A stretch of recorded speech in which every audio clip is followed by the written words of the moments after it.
parents. But the home she returned to was not the supportive sanctuary she expected. Her father, a man who valued reputation above all, was deeply ashamed. He had seen the evidence I had compiled. He knew the truth. He and her mother were providing her with a roof over her head, but the warmth was gone. She was a disgrace to their family name, and they treated her as such. I learned through the grapevine that she has been struggling to find new work. The industry she was in is small, and word travels fast. The story of her manipulative plan, backed by undeniable proof, has made her toxic.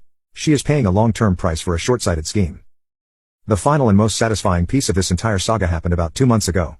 I received a formal letter from a lawyer she had hired. It was a demand letter, a desperate attempt to claim some sort of financial settlement from our 4-year relationship. It was full of legal jargon about emotional distress and implied partnerships. My lawyer, a sharp, no-nonsense woman, had been waiting for this. We did not just respond with a letter of our own. We responded with a counterclaim. We filed a civil suit against Sarah and Ethan for conspiracy to commit fraud. Our case was meticulous.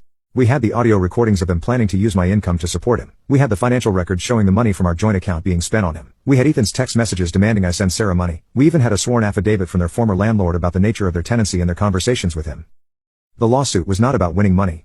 It was about making a statement, a final, undeniable declaration that I would not be a victim. Her lawyer dropped her as a client within a week of receiving our filing. Facing a lawsuit they could not possibly win, and with no money to hire another attorney, Sarah was forced to sign a settlement. In it, she formally renounced any and all claims against me now and in the future. She also had to sign a non-disclosure agreement, legally preventing her from ever speaking or writing about me or our relationship again. My smear campaign insurance was now ironclad and legally binding. I walk away from this with everything. My finances are secure, my career is thriving, my new apartment feels like a real home. I have learned a valuable, if painful, lesson about trust and the importance of verifying data, even in your personal life.